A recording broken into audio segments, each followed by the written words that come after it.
Assalamualaikum warahmatullahi wabarakatuh. Selamat pagi Bapak dan Ibu yang terhormat. Perkenalkan, nama saya Sanipah MPD dengan NIDN 0320028804. Saya merupakan dosen kurikulum pendidikan yang berbasis di program studi pendidikan ekonomi di Universitas Indonesia PGRI. Pada video ini, izinkan saya menyampaikan pernyataan diri dosen dalam unjuk kerja Tridharma Perguruan Tinggi yang menjadi bagian dari pengajuan sertifikasi dosen 2022. Pada kesempatan ini, saya akan menjabarkan mata kuliah yang saya ampu, yaitu mata kuliah kurikulum pendidikan. Mata kuliah kurikulum pendidikan merupakan mata kuliah yang berbobot 3 SKS, yaitu terdapat pada semester 3.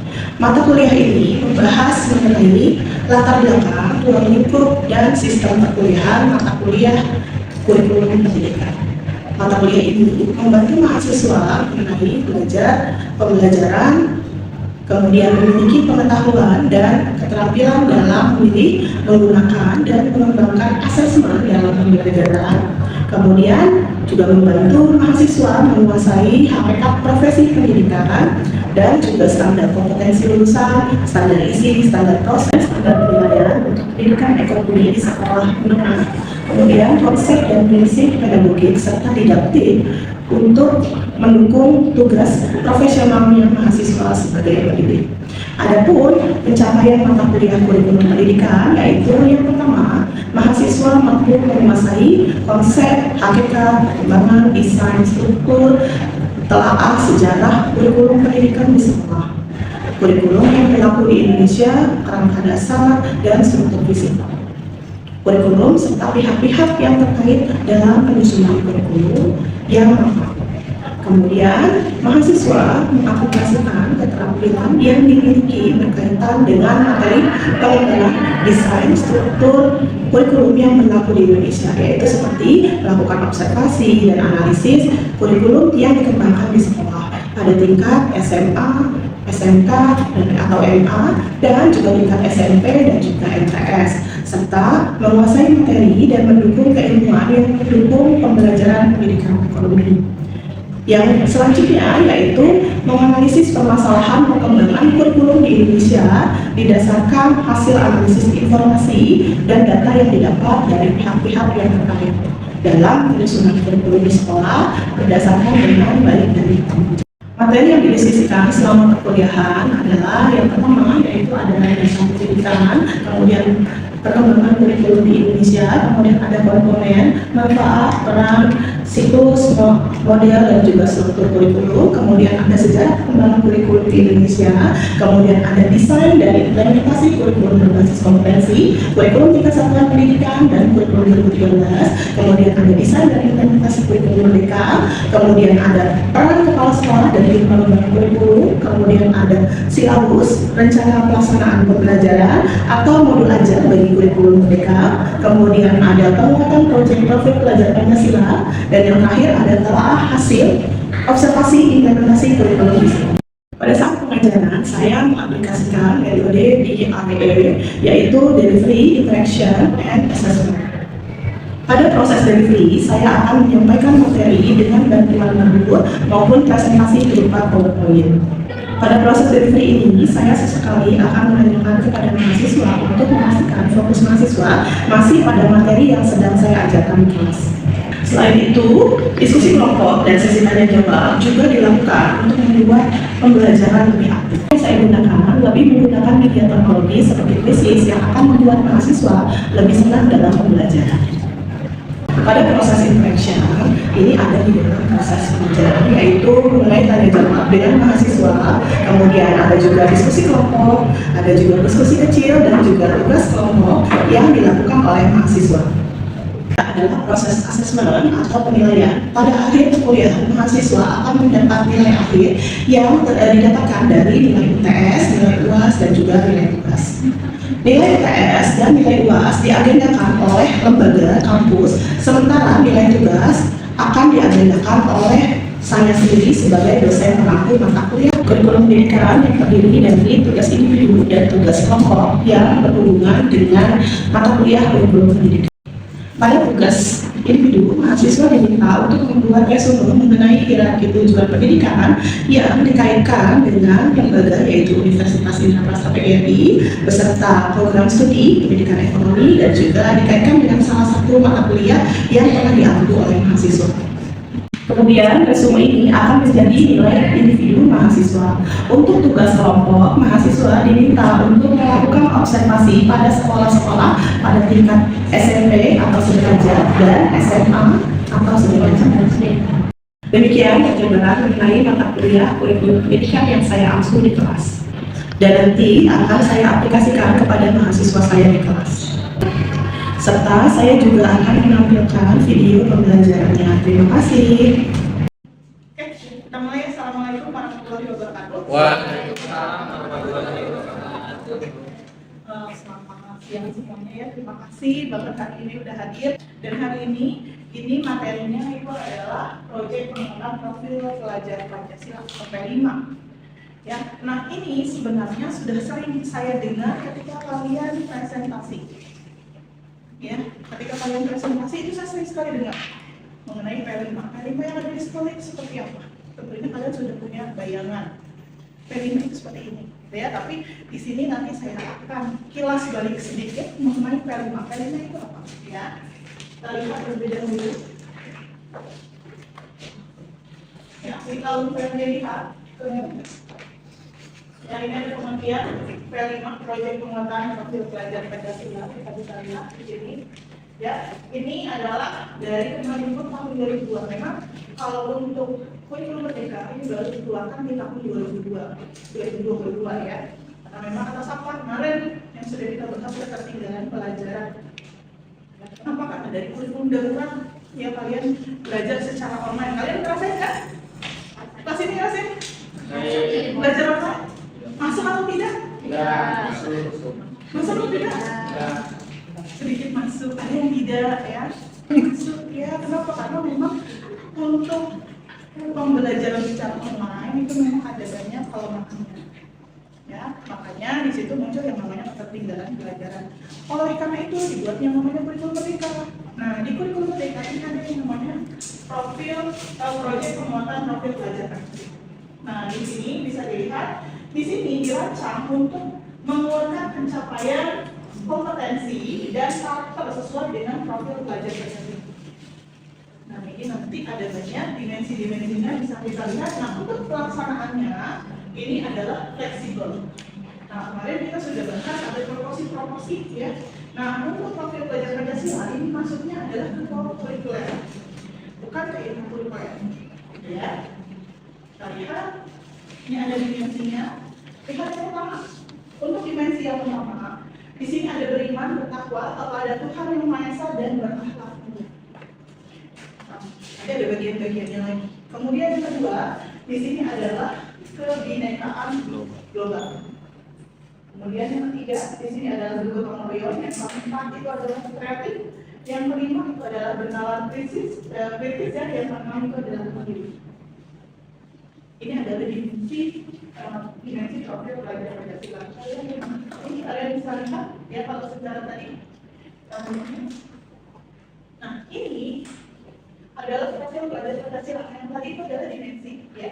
Yang sebelah kanan. Kemudian di sini ada elemen, kemudian ada subelemen, kemudian perkembangan kompetensinya. Bisa dilihat di sini perkembangan kompetensinya dibagi menjadi 4. Ada MB yaitu mulai berkembang, kemudian ada SD sudah berkembang. Kemudian sedang berkembang, kemudian ada BSH yaitu berkembang sesuai harapan, kemudian ada SH yang sangat berkembang, gitu ya. Ini adalah skala atau pengukuran dalam P5. Jadi pengukurannya seperti itu, beda, ya. Kemudian kita lihat lagi, ini masih di P5. Ya, ini mungkin kalian bisa baca. Nah, ini ada penentuan tema proyek. Jadi kalau misalnya untuk penentuan tema ini sebenarnya awal berkembang dalam tema sama, masih 3 tema masing-masing, ya, per tahun. Nah, kemudian ada pemberian opsinya. Kalau opsinya tentunya kalau misalnya di awal ini masih sekolah menelaah isu yang sama untuk semua kelas. Jadi semua kelas dikasih isu yang sama. Nah, kalau untuk lanjutan ini nanti per 1-2 kelas. Dilihat ya, yang bagus ya, ini sudah mulai berkembang nih. Yang tadi ya, sudah mulai berkembang, berarti dilanjutkan lagi. Ya. Kemudian kalau sudah tahap lanjut, ini nanti akan berbeda sesuai dengan peserta didik.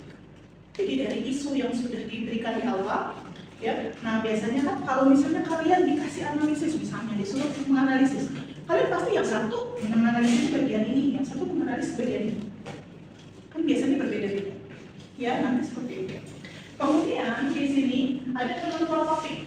Kalau topiknya ini adalah yang awal ya, tentunya dikasih tema dan topik project. Itu sekolah yang tentu. Kemudian setelah itu, kalau sudah berkembang, ya, maka akan dipersiapkan beberapa tema dan topik project untuk dipilih oleh peserta didik. Kalau untuk dilanjutkan di sini, tahap lanjutan ini adalah peserta didik mendiskusikan tema dan topik project dengan bimbingan dari pendidik. Ini sudah dibimbing, ya, semuanya masih dibimbing, tapi tentu saja perkembangannya berbeda-beda. Nah, ya, hal ini mungkin bisa kalian baca. Ya, kita lihat. Nah, ini adalah contoh tema. Ya, jadi di sini untuk temanya, ini ada yang pertama itu gaya hidup berkelanjutan. Ya, gaya hidup berkelanjutan. Contohnya di sini banjir. Sekarang kalau di Jakarta berarti cara pencegahan banjir. Jadi atau tanggap banjir. Seperti apa menghadapi banjir? Ya, atau kalau misalnya tidak, misalnya bakti sosial. Ya, kemudian ada yang namanya kearifan lokal. Ya, ini adalah berkaitan dengan upaya pelestarian budaya setempat. Contohnya, ya misalnya kalau misalnya di sekolah ada tarian-tarian gitu ya, P5-nya misalnya menari apa. Atau kalau misalnya di daerah Jawa Barat kan ada acara-acara yang kalau misalnya mau nikahan gitu ya, itu biasanya ada P5, ada sekolah yang menentukan itu. Contohnya misalnya ada upacara, ya biasanya kan ada upacara adat ya, baik itu Jawa, Sunda, biasanya ada tuh ya. Nah itu bisa juga dijadikan sebagai P5 dari kearifan lokal ini. Ya, kemudian ada apa lagi? Ada bangunlah jiwa dan raganya. Ya, ini adalah mencari solusi masalah cyberbullying. Ya, cyberbullying. Ya, baik itu ada bully shaming, kemudian ada apa lagi? Ya, perundungan. Ya, ada benar-benar bullying ya, bullying secara langsung atau secara cyber. Kalau di sini saya biasa bilang ya. Jadi manfaatnya dibahas. Seperti apa misalnya, contohnya ya, kalau misalnya dari BK, ya ada guru BK-nya gitu ya, mengajarkan bagaimana sih untuk berkehidupan gitu ya, diajarkan. Kemudian ada lagi, di sini ada suara demokrasi. Ini adalah sistem musyawarah yang dilakukan masyarakat satu untuk memilih kepala desa atau pemilihan OSIS. Ya, ini demokrasi, diajarkan. Contohnya misalnya pemilihan OSIS ya, bagaimana kalau di sekolah tersebut pemilihan OSISnya seperti itu. Apakah dengan mencoblos seperti kalian pilkada gitu ya, atau secara musyawarah gitu. Itu sesuai dengan sekolah masing-masing. Kemudian ada lagi di sini ada rekayasa dan berteknologi untuk membangun edukasi. Nah ini kalian bisa lihat membuat desain inovatif sederhana. Jadi membuat desain sederhana. Contohnya kita lihat kalau misalnya dari TKJ ya, membuat program apa yang sederhana sekali. Sudah merupakan salah satu bentuk dari P5. Kemudian ada kewirausahaan, ini membuat robot dengan produk lokal. Contohnya mungkin kalian waktu presentasi, waktu observasi, ya, sekolah sedang melaksanakan P5, ya, di sana ada apa misalnya, ya, satu kelas nih, ya di kelas A ya, di kelas A, gitu ya, kita berjualan es teh manis contoh. Ya, bikin itu bareng-bareng ya, bikin es teh manis nih. Ramuannya seperti apa? Ya bahasanya ramuan gitu ya. Nah, gulanya seapa, tehnya seapa, kan harus perlu diperhitungkan yang seperti itu. Ya, kemudian yang paling pertama sebelum menentukan kita jualan teh manis, kita harus lihat dulu kan pasar-pasarnya kan. Ini yang laku apa sih? Sekarang di musim hujan, apakah laku jualan es teh? Perlu dicari lagi kan seperti itu. Ya, jadi memang sebelum aksi itu harus ada perencanaan. Ya, atau kalau misalnya jualan makanan misalnya, ya misalnya makanan seperti gorengan apa sih yang paling disukai sama anak-anak? Ya, misalnya risol, cireng, seperti itu ya. Nah, kalau udah oh ternyata yang banyak risol misalnya atau cireng gitu ya. Nah, sekolah kan bukan sekolah ya, siswa itu kan belajar membuatnya seperti apa. Terus merencanakan temanya yang tema 1, tema 2, juga 3 jam ya. Tapi satu temanya satu ya. Jadi sudah punya dimensi apa ya, apa, kendala apa, solusi apa.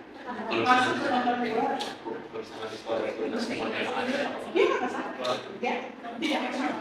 Ya, kan di situ kan tadi cuma tidak ada masalah, tidak ada masalah. Jadi kita tidak semua.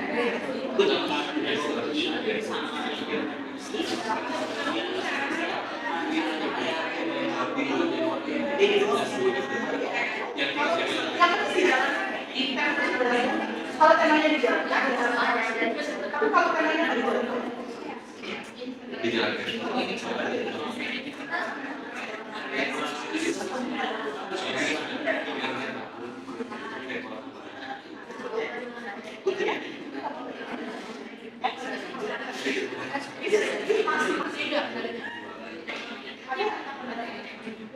kendala kesan melakukan memang tersebut atau saya bilangkan dulu misalnya kan kalau misalnya tadi tuh ada upacara ya upacara adat upacara pernikahan ada dari Jawa Barat oh ternyata untuk melakukan itu berarti siswa harus punya ilmunya ya harus susunan acaranya adanya ya nah itu kan ada kendala-kendala dong kendalanya seperti apa ya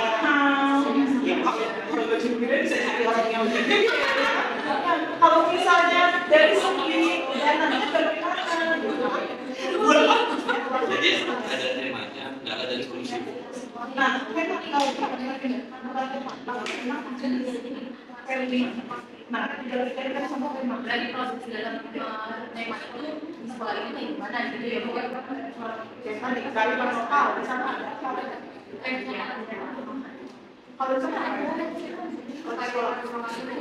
suara demokrasi masuk ya. jadi cuma kayak kariwan kegiatan ini pembuatan makanan khas Ya kendala. sebenarnya itu bisa masuk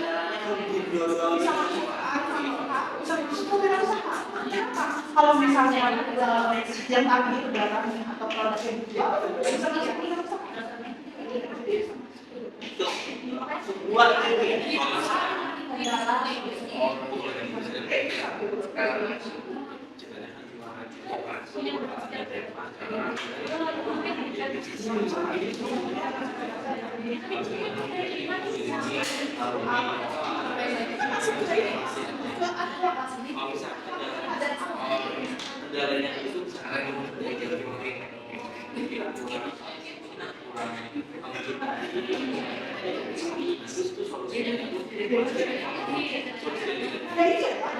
sebagai mahasiswa sebagai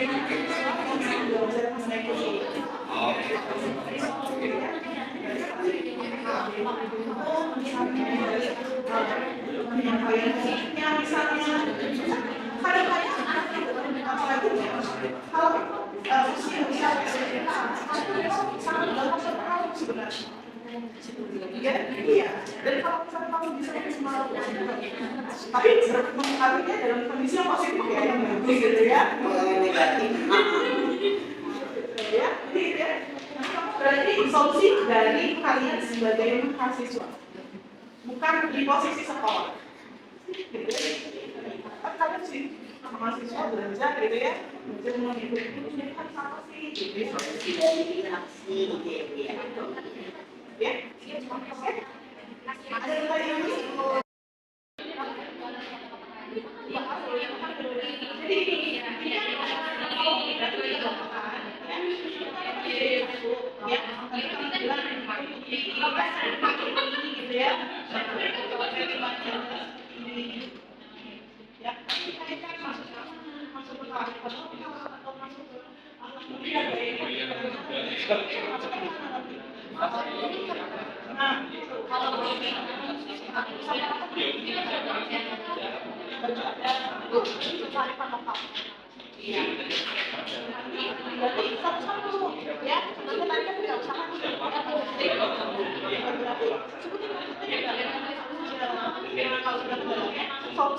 yang salah kan sekolah kalian mahasiswa ya jangan sekali kalian sebagai mahasiswa ini solusi namanya adalah ya tapi ini adalah analis dari kalian ya kan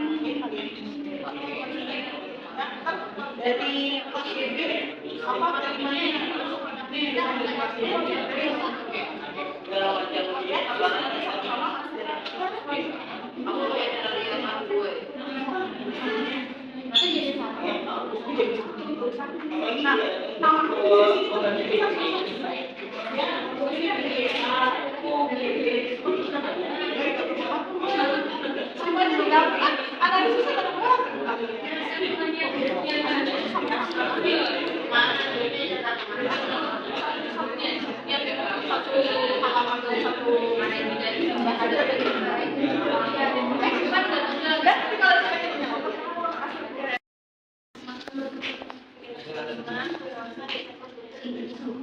ininya dulu. Nah, di kamu ini tuh ada pengennya apa?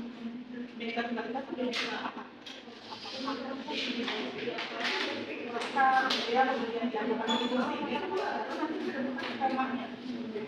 itu contohnya di P5-nya yang tadi ditanya yang saya ceritakan membuat batik atau mahasiswa mampu membuat atau melukis batik ya. Nah ini sesuai dengan tema apa?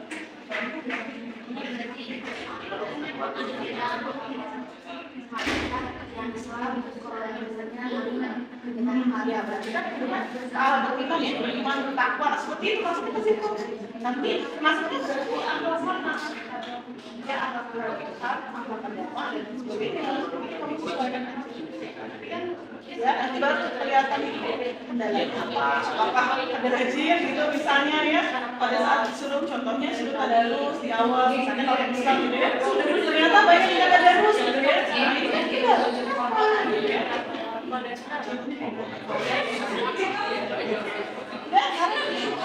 Ya, jadi kalimahnya dulu kegiatan kalimahnya dulu.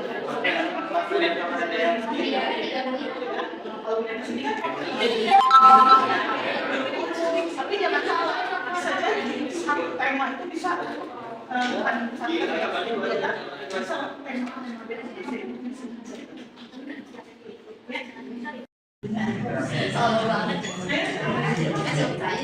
Assalamualaikum warahmatullahi wabarakatuh.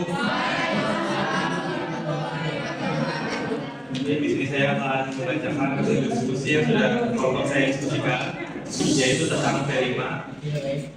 Jadi di SMP Islam Pasalam. Jadi di SMP Islam Pasalam ini pada saat kita wawancara, mereka dalam satu tahun mereka menjelaskan 3 tema.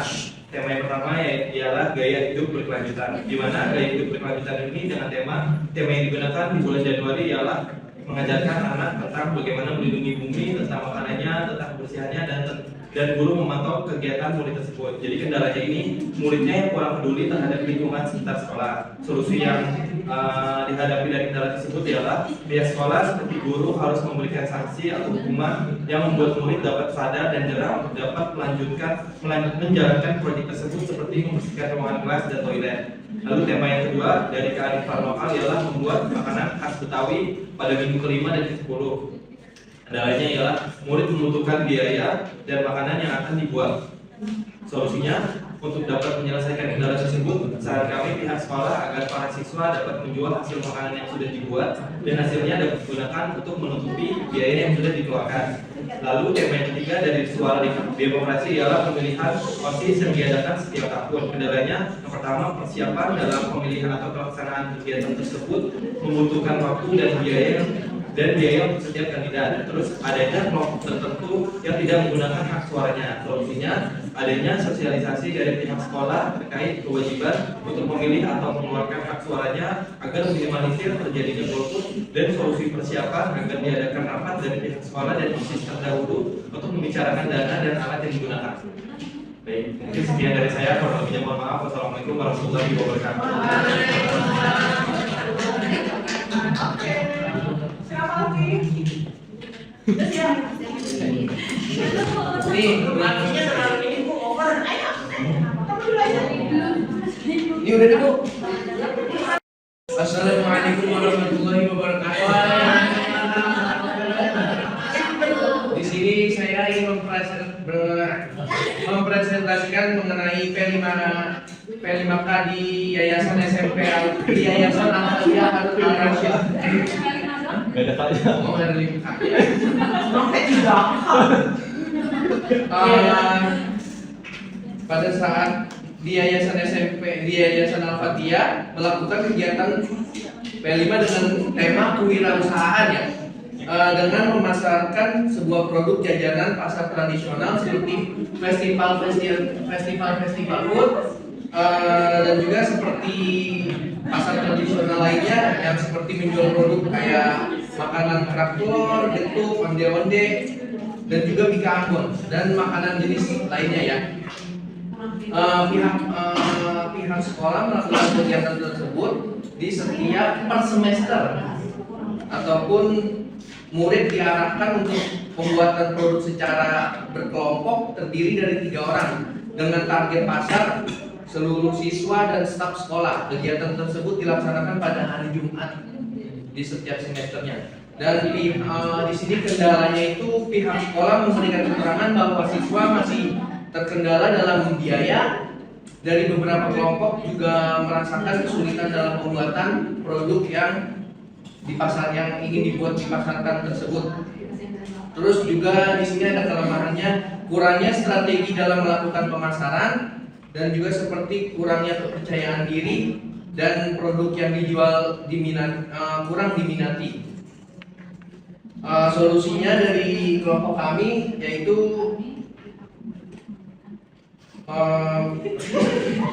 lulus dari kelompok kami, pihak sekolah dapat memberikan arahan kepada siswa untuk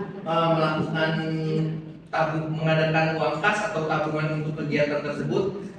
Siswa juga harus diarahkan untuk lebih banyak literasi dalam membuat produk tersebut, karena kan banyak yang siswanya tersebut banyak yang gagal. Dan juga untuk kami mengharapkan siswa untuk belajar mengembangkan diri dalam melakukan pemasaran tersebut, seperti adanya pemasaran di mading, brosur, dan sosial media untuk sekolah tersebut. Terima kasih. Sekian dari saya. Assalamualaikum warahmatullahi wabarakatuh. Assalamualaikum warahmatullahi wabarakatuh. Dari kelompok 6 dari SMP Islam Al-Azhar di Bali Madani Makmur. Tema kegiatan kelimanya Market Day di SMP Islam Al-Azhar di Bali Madani Makmur bertujuan untuk menanamkan jiwa kewirausahaan, kreativitas, nilai gotong royong serta kemampuan berinteraksi pembeli dan siswa menjual berbagai makanan, minuman serta pedagang. Kendalanya, kurangnya pemahaman siswa terkait standar bisnis. Tidak semua siswa memiliki pemahaman dasar kewirausahaan. Mereka mengalami kesulitan dalam menentukan dan memasarkan produk yang efektif.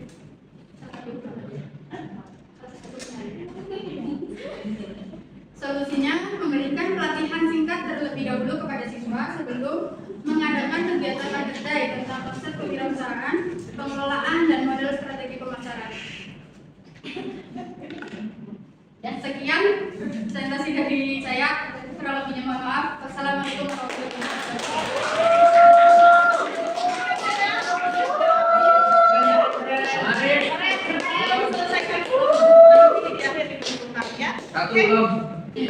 Dari saya hari ini cukup sekian. Kurang lebihnya mohon maaf. Wassalamualaikum warahmatullahi wabarakatuh.